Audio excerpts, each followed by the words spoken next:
I saw a J Dilla mural. I got up with Pete Nice, and I just want to thank you for watching Count Bass D vlog number 7. You could have been anywhere, but you right here watching this, and I appreciate it. I'm kicking it off with a surprise this month, so give me about 30 more seconds. First, I want to say thank you for streaming Mastermind and adding it to your playlist. I also want to apologize for having sunflower seeds in my mouth. Where I'm standing right there is Pine Creek, but around here they call it Elk Creek. I'm about to jump in the inner tube and forget about how wild the world has been. I have a cover song that I did. I hope you enjoy it.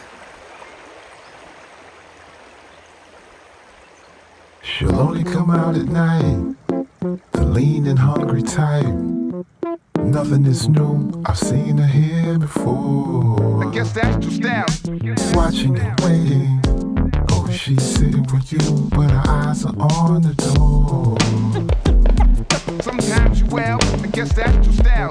So many have paid to see what you think you're getting for free. The woman is wild, and she can't tame by the pearl of a jaguar.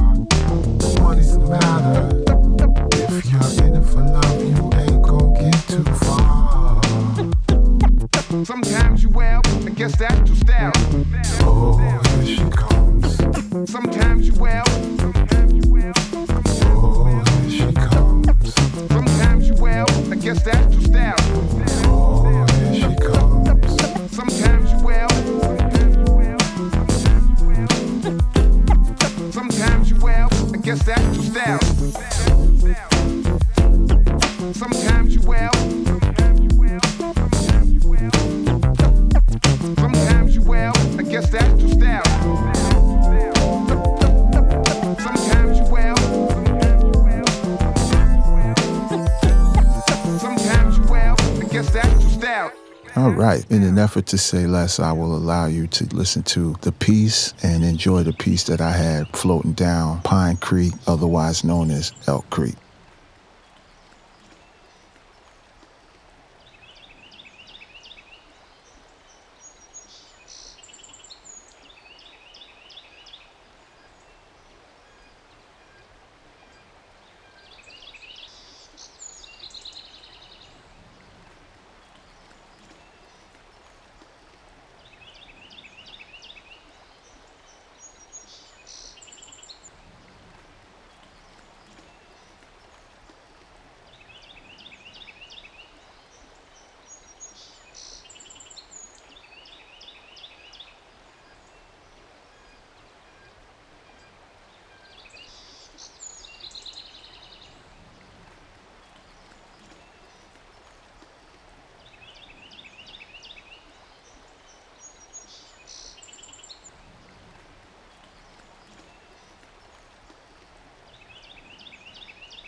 The snakes and the sounds of summer. Emphasis on the snakes. I did intend to get some fishing done this summer, and I caught myself going this night. It was really just a lot of bugs. You can even see it there, just bugs upon bugs. And I got out there and ended up not getting anything, but I did take a quick single selfie. That song will be released the 19th of September. Next up is Shaver Creek's aviary, and there's a bald eagle, a hawk, sandhill crane, owls, all kinds of wildlife in here. I don't know if it's a sanctuary, but it's all by the book. It's all on the up and up. No kind of exploitation going on here. But I like to come check out this bald eagle in particular. They mind their business, they do things by themselves, and they can handle their business. You know, they're not no punk. I admire them. It's how I strive to be in this music game, is like an eagle. One of a few hawks there, the rough-legged hawk. I see him a lot in the wild, but I can't tell the difference between one from the other one. I'm on front. It's, of course, the Sandhill crane, which is my symbol for Shock G. And so every time I see a Sandhill crane, I think about him, and sometimes I even have conversations with him as if it's Shock G. Sometimes you well. Sometimes you well. I guess that's your style. Sometimes you well. Sometimes you well. I guess that's your style. Now, this isn't a bald eagle, but that's a golden eagle. Look, I love how they just stare at you right in your face. Look you right through your soul. The school I would have gone to in Canton, if I stayed there, would have been the Golden Eagles as their mascot. But I went to Wyoming Seminary instead. Before leaving to go on the hike, I had to go check out the bald eagle again for a little while. It's just something about it, man. They look all the way through you. If you get a chance sometime to go check out a bald eagle, that stare is one of the most intense that you'll ever have. Sometimes you well. Sometimes you well. I guess that's your style. Sometimes you well. This is explaining a little bit why the birds are there and that, you know, they're not on no crazy nonsense. We're having them. I went over here to get some water. I'm trying to stay hydrated and keep some water in my system, do the right thing for myself. It was a nice, clean water fountain. I'm getting a nice little sweat on this day. This little sign right here telling you to watch out for the ticks. And I enjoy being in places where you have to be wary of ticks.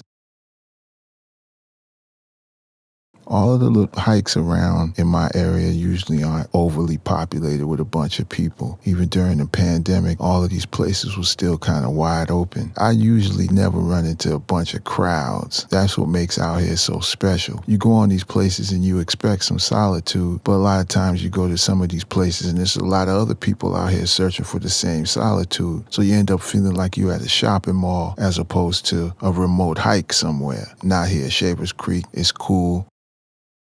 I hope more people decide that they want to come check it out too.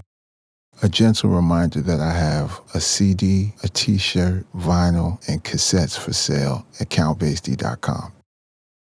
I'm not a salesman, and I'm so tired of having to do stuff like that. I know it's important, and some people are looking for the information, and if I don't say it, you won't know it. I have to get out of my own shell and sometimes put on a marketing hat and say things that I don't necessarily want to say. I'm turning 52 real soon, and with all of the different journeys that I've been on for the last 30 years or so making music, this is the stage that I've reached at this point where I want to make the music, I want to make it available. That's it. I feel as if I've put enough music out and demonstrated enough where with the technology we have available, those who want to hear what I have to do will find it. But I still have to make myself available because there might be some people out there who just don't know.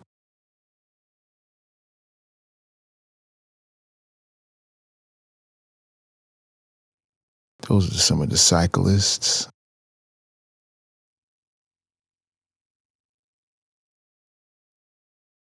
And the birds and the bees, again, more sights and sounds of the summer. And then after this, I'll be going around and going to the yard sales and to a couple more places, doing what I do to get what I got to get. Spent some time in a town close to me called Rebersburg. They had their citywide garage sales. I came through. This was a spot that an Amish man has with a lot of nostalgic things. I didn't get anything, but I did see a lot of things that reminded me of my childhood. And this store reminds me of the time before my childhood. We all have to find something that's going to help us with our mental health and to help us keep a clear head. For a while now, this has all been working for me.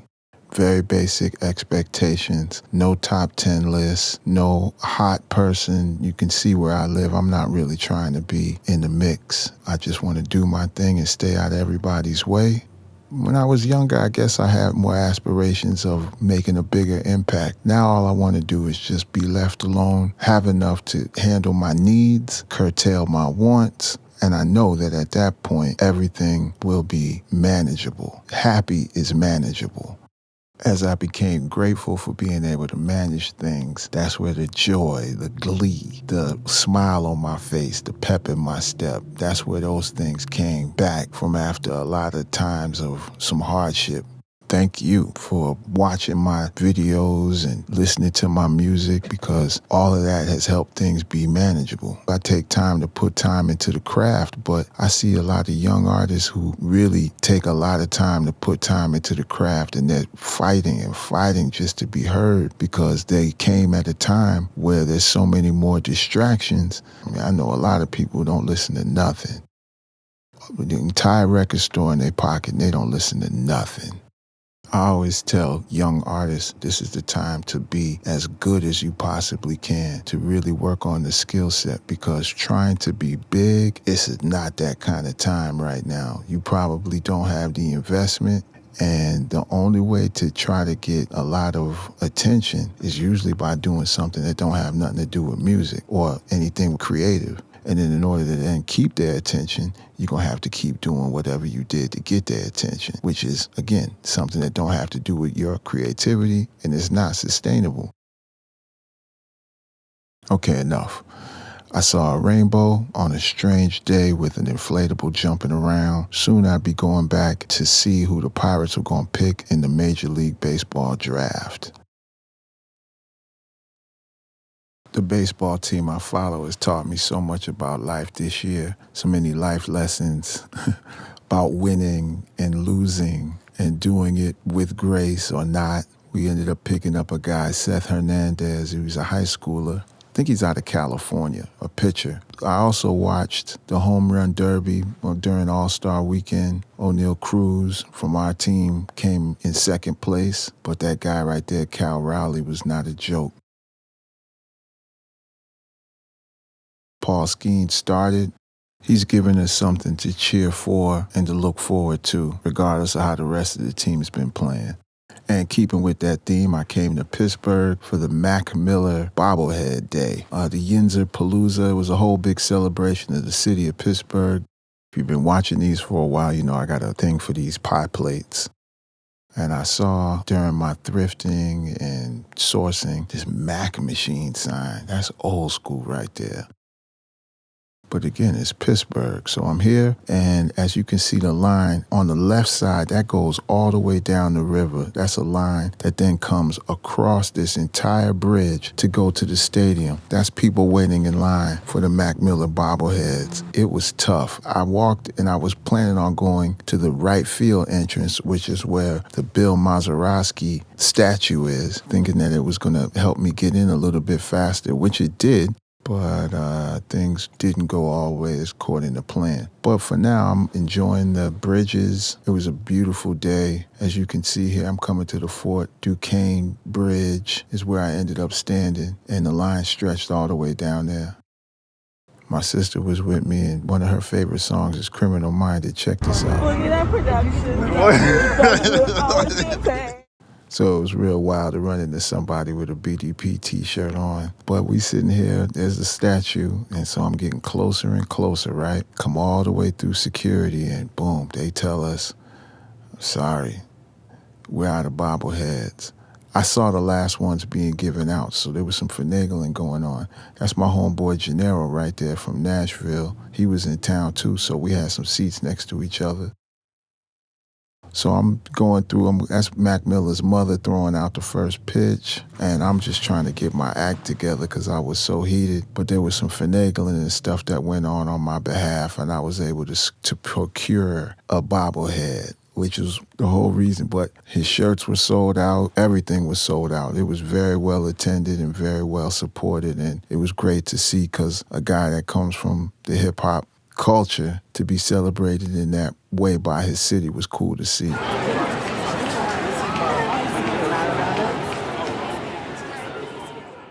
I'm singing Take Me Out to the Ball Game. We lost, but that's nothing special. I'm having my peanuts and a souvenir hat and enjoying the festivities. It's Pirates baseball, and I'm grateful.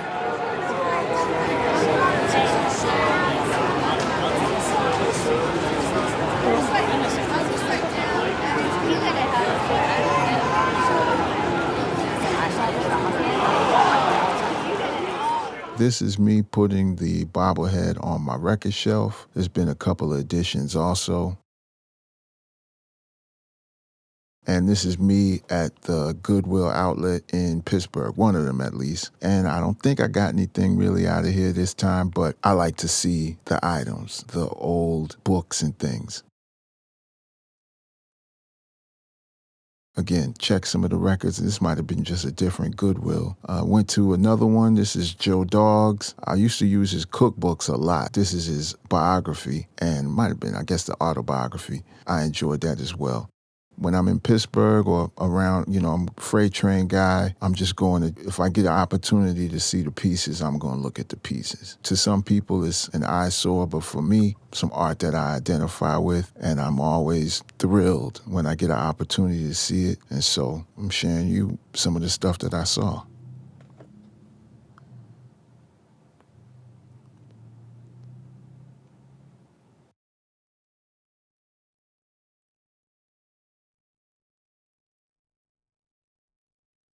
Without the freight trains, we wouldn't get a chance to see this like this much at all.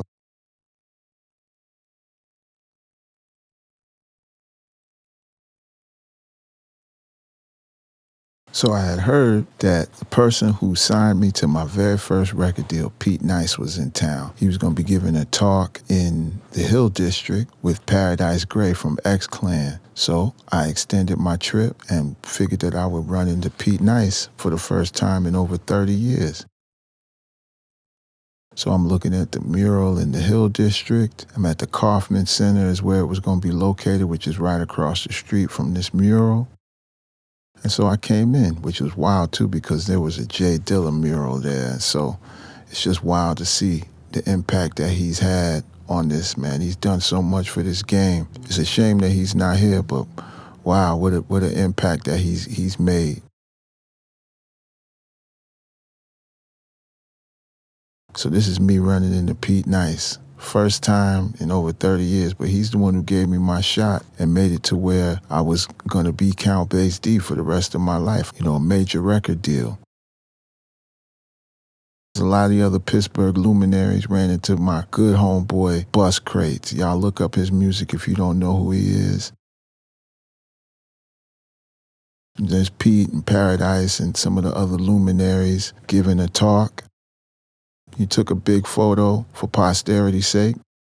I had a couple of options when I was making my decision as to who I was going to sign with after things got rolling, but Pete came to me first. And not only that, the other options were going straight to Columbia or going straight to Epic. And I wanted to come through something that was hip-hop based since I was going to be coming out of Nashville and that had never been done before. Now that I look back on it, Doom was already being managed by Pete Nice. This is still during the KMD days. There was no Doom yet. Doom knew of me through my work with Pete Nice, and Bobito was the president. But that's a long rabbit hole. I'll get into all of that someday in a memoir. For now, I'm just still here, shopping for records and doing what I'm doing on my way back from Pittsburgh. I ran into a nice little lovely CD, James Carter, The Real Quiet Storm. Found out about him on Bob Parlocha's radio show, and he does a great rendition of Round Midnight on a Barry sax. It looks like it's smooth jazz, but it's not. It's just a modern cover. And that's no slight to so-called smooth jazz. I buy a lot of smooth jazz, especially on CD. And again, if you've made it this far, I appreciate it. I have records, CDs, T-shirts, tapes for sale at countbased.com. These are getting a little bit harder to do because I don't want to be talking no more, really, right now. It's just a lot of talking going on throughout the world, and I just prefer to be quiet, so it's hard to choose exactly what I want to say. This is another walk, Spring Creek. Interesting stuff about this place. There's a nice little blade that I saw up in there. I don't know what kind it is, but and what fascinates me about this area, if you look, you'll see there's a perfectly beautiful underbridge. Even the graffiti is painted over, and there's not a single tent. There's nobody living there or anything.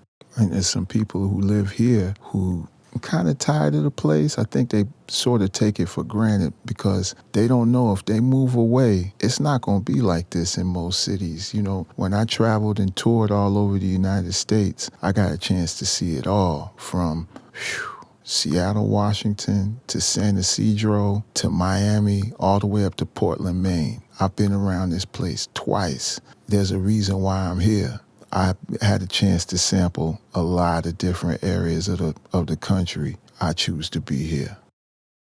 If the place that you live isn't meeting your needs, I hope someday you find a place that works out for you and helps you sustain yourself and is a safe environment, is a comfortable environment, and you can deal with the good and the bad that goes with it.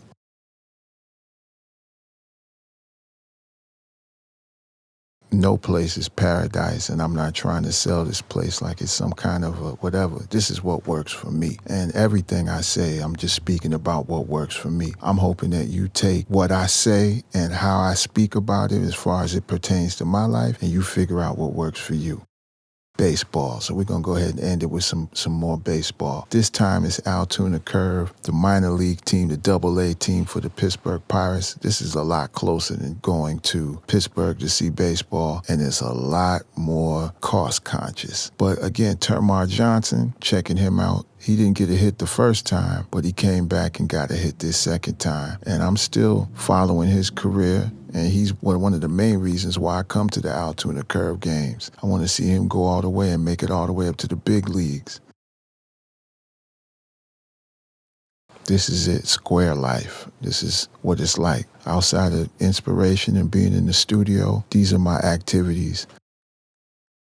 Now, it's not necessarily the life that I thought I'd be living at this time or the life that I even necessarily want to be living at this time. But when you're making do with what you got and trying to make the best of whatever situation you find yourself in life, that's what you try to do. Fun? What's that? I'm not really looking for fun. I'm just looking for ways to pass the time and stay out of trouble and stay out of people's way.